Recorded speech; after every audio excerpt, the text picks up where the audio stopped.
What's up guys, Galaxy King TCG here, and today I've got my updated PREDAPLANT deck profile for Master Rule 5.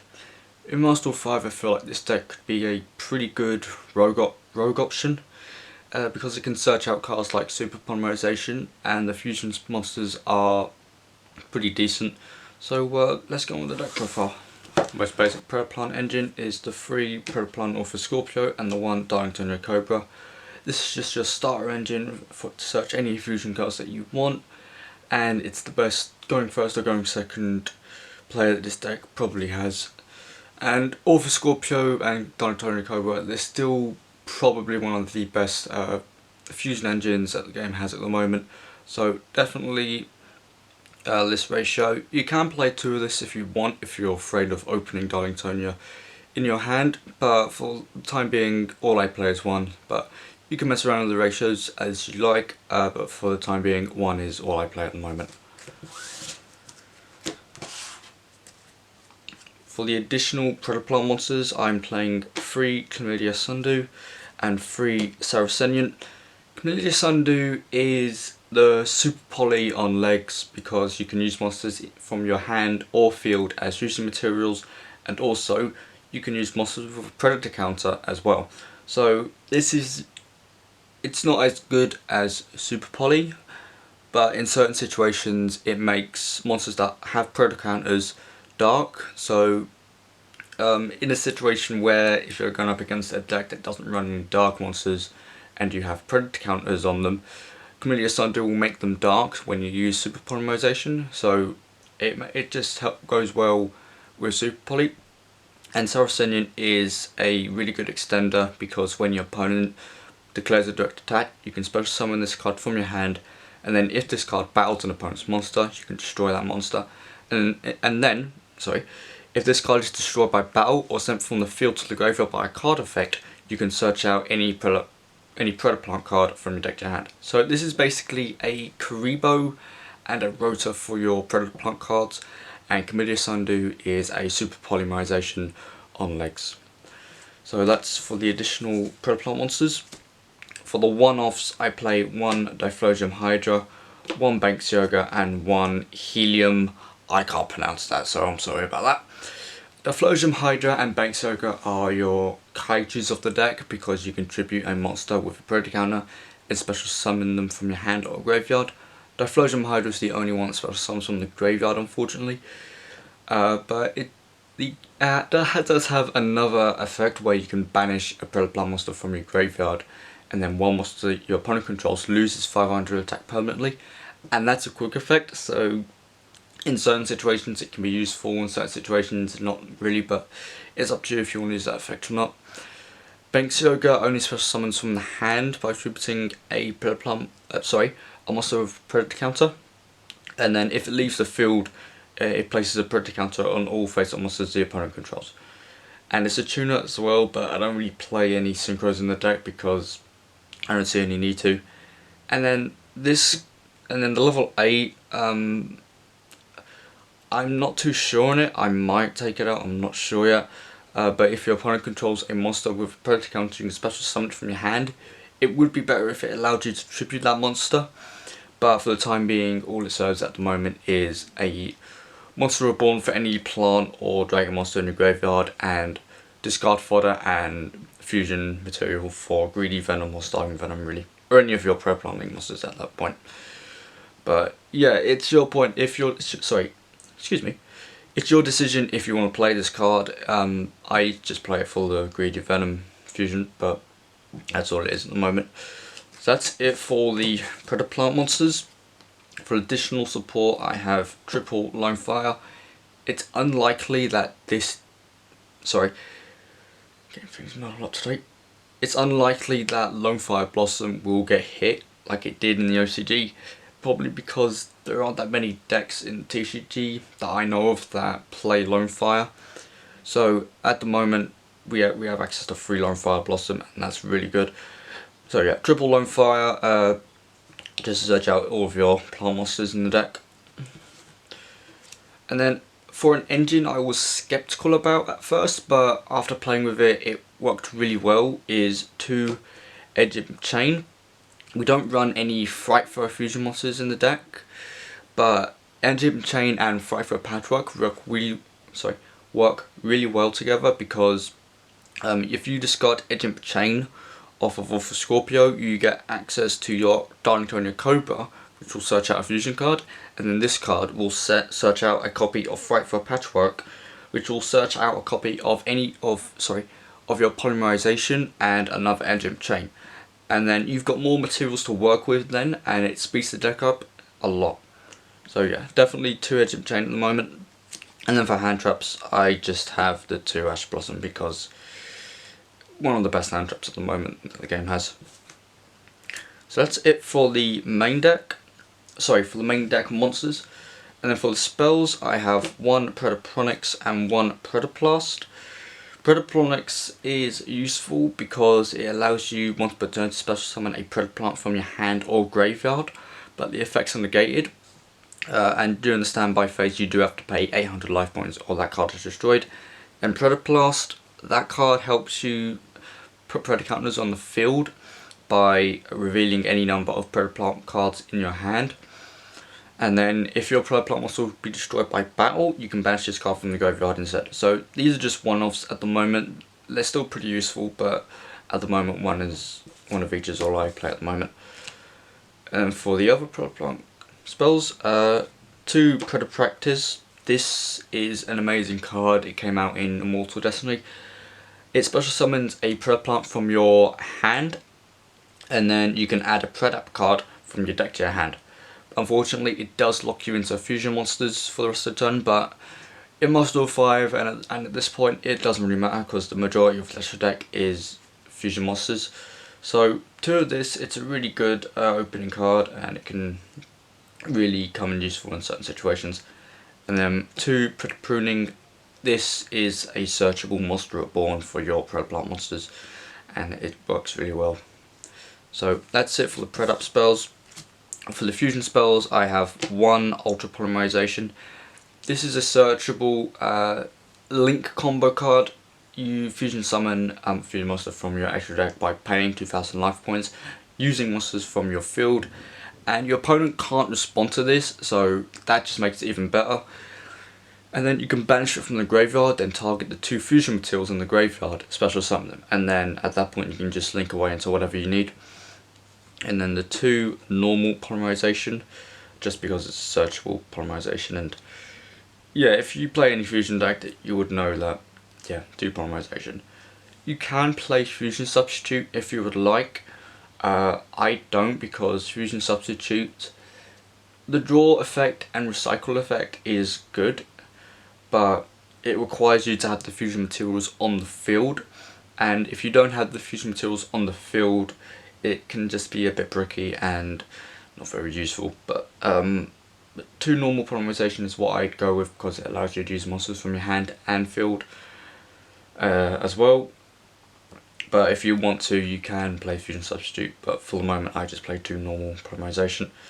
And then 3 Super Poly. This card is amazing in this deck, because it not only can it be searchable, but with Chlamydia Sundew it fixes a lot of problems as well. So if you're going up against a let's say 2 Dracos, none of them are dark, Chlamydia Sundew, if they have a Predacounter, Chlamydia Sundew makes them dark, so you can use Super Poly without any trouble at all. And then 1 Refusion. This is again another searchable monster reborn in this deck, with Darlingtonia Cobra and Chimera Flesia as well, because Chimera Flesia has a really good graveyard effect, which I will get to in a little while. And then 1 instant fusion for your Thousand Lands Restrict, and it can be used, and Thousand Lands Restrict obviously is one of the best instant fusion targets that the game has at the moment. I'm not as of this video's recording, the ban list is right around the corner for us. I'm not sure if Super Poly will get hit at all, but if it does, I would recommend probably playing Predaprime Fusion. And if you don't know what Predaprime Fusion does, it's another Super Poly, but it is more restrictive than normal Super Poly because it requires you to have 2 Dark Monsters on the field. But you don't have to pay cost for any of it, but your opponent can respond to it. So yeah, as of this time, Super Poly is unlimited. But if Super Poly does get hit on the next ban list, PREDAPLANT Fusion is probably what I'd go with if it does get hit. So that's it for the fusion spells. For other spells, 2 for patchwork, just search out your engine chain and your polymerization. And then 3 called by the grave, just to help with hand traps that slow this deck down, and it's a disruption as well for any decks that rely on their graveyard. So 3 called by the grave. And then for the last card in the main deck, the 1 trap, 1 PREDAPLANTing. PREDAPLANTing is a useful card because you send a PREDAPLANT monster from your deck to the graveyard, and then it puts predator counters on every monster on the field. And then against adamantipacers, predator counters can come in useful because monsters with a predator counter become level 1. And certain decks that rely on their levels, so for example adamantipacers being a synchro deck, they would loosely rely on their levels. Predator counters help with that in case you're going up against them. So I'm not sure if this deck could be adamantipacers. I would pleasantly be surprised if it could. But with the new support that this deck has, and in Master Duel 5, I do think that this deck could be a pretty good rogue option in its own respect. But also, if you summon a Dark Fusion monster, you can banish this card from the graveyard, destroy 1 card in the field. So that's a useful one-off. So that's it for the main deck. For the extra deck, it's mostly just Super Poly targets and other PREDAPLANT monsters that the deck can summon by itself normally. So firstly, it's 1 Greedy Venom Fusion Dragon and 2 Starving Venom Fusion Dragon. Firstly, I want to thank Simon for signing these at YCS London. That was really nice of him, so thank you so much. Starving Venom is probably the best Super Poly target that the game has at the moment, and it fits into the deck really nicely. And then Greedy Venom, its effect is pretty useful because it can make an opponent's monster's attack 0 and negate its effects. So it can get over mostly anything really, and it has a really good revival effect if it's destroyed. Both players' fields are destroyed, unfortunately, but you can banish a level 8 or higher dark monster from your graveyard and special summon it. So that's why you play the level 8 PREDAPLANT monster. Again, I might take it out, I'm not sure yet. But Greedy Venom Fusion Dragon is still a pretty decent card. Only one of it because it doesn't come up that much, but when it does, it can do a lot of damage and it can be really useful for certain situations. So that's just the Venom monsters. For your PREDAPLANT fusions, I have 2 Chimeraphlesia, 1 Dracostopelia and 2 Triphiovertum. Chimeraphlesia is probably the easiest PREDAPLANT fusion monster to summon, and again, it's probably the easiest fusion monster to summon in the stack really. And but all the PREDAPLANT fusion monsters are generic. PREDAPLANT Chimeraphlesia is loosely generic because it just requires a dark monster and a PREDAPLANT monster, and it's a really good beta. Its effect is once per turn you can target a monster on the field with a level less than or equal to its level, so in this case level 7, and then banish it. And then when this card attacks an opponent's monster, that monster loses 1,000 attack points and Chimeraphlesia gains 1,000.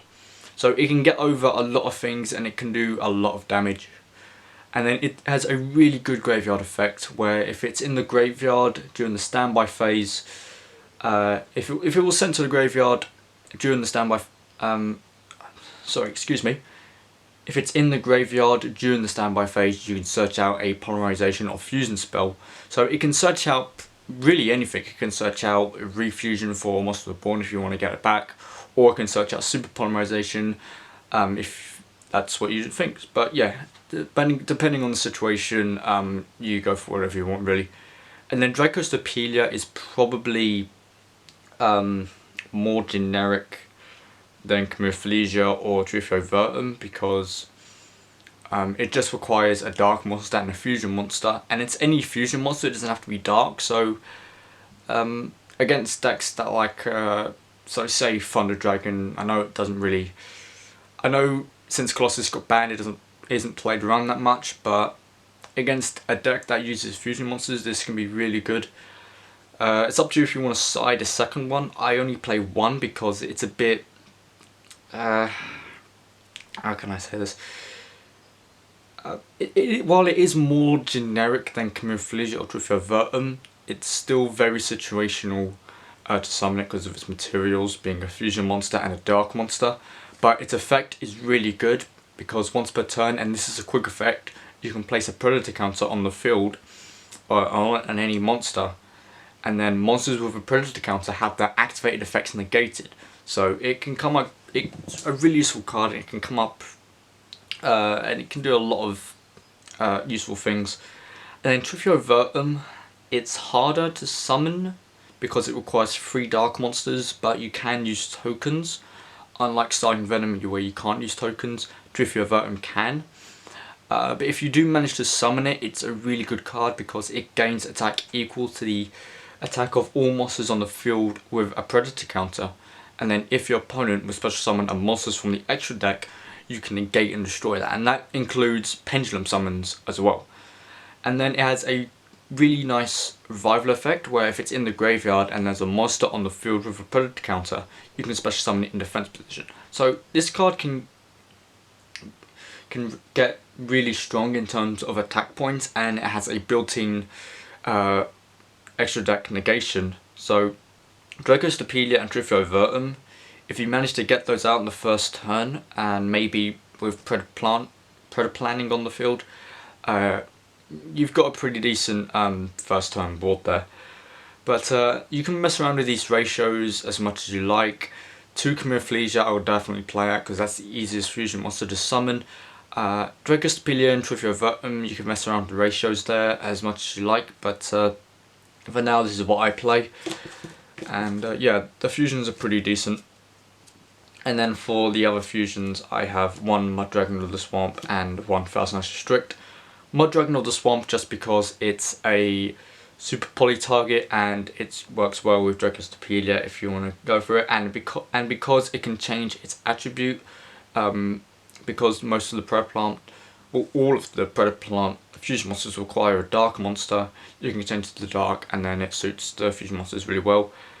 And also Thousand Eyes Restrict because it's a instant fusion target and it can go over, it can deal with certain cards, certain monsters that can be problematic by just attaching them to it as an equip card, and then you can go into Link Rebo or you can use it as fusion material. It's really up to you, but you can play really any super poly targets in this deck as you like, as if you want to mess around with the ratios. Most of the fusion monsters are generic in their own respect, but again, you can mess around with the ratios of these fusion monsters and put whatever generic fusion fusion monsters you want, or you can side them if you're planning to play this deck. But for now, this is what I play with fusion monsters. So that's it for fusion monsters. For the link monsters, I play 1 Borosword Dragon because it's Borosword Dragon.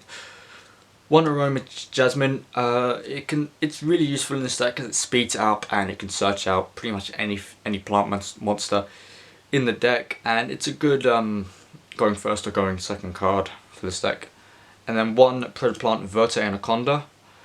If I'm honest, I was kind of disappointed with this card because it only supports PREDAPLANTs by name, it doesn't do that much for them. Don't get me wrong, the effect to use a polymerization from the deck and turn a monster on the field to dark is really good, but paying 2,000 life points and then not being able to special summon monsters for a third turn is kind of annoying, and your opponent can respond to it even if you apply the effect of super polymerization, your opponent can respond via the Anaconda. And really I was just disappointed that it did nothing for PREDAPLANTs in of themselves. But still, it's a really useful card in this deck, and yeah, one is all you need at this point. One Nightmare Phoenix, just to help with any spelling traps that are annoying. And then lastly, the one Linkuriboh, just going first, or Thousand Eyes Restrict. And that's pretty much it for the PREDAPLANT deck.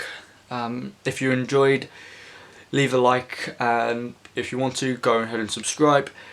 This is one of my favourite decks, and I would really like to see some love and support from Konami. And yeah, I really think this could be a really good rogue option deck. So anyway, thank you guys for watching. Again, leave a like and subscribe if you enjoyed the video, and I'll see you all in the next video. Take care.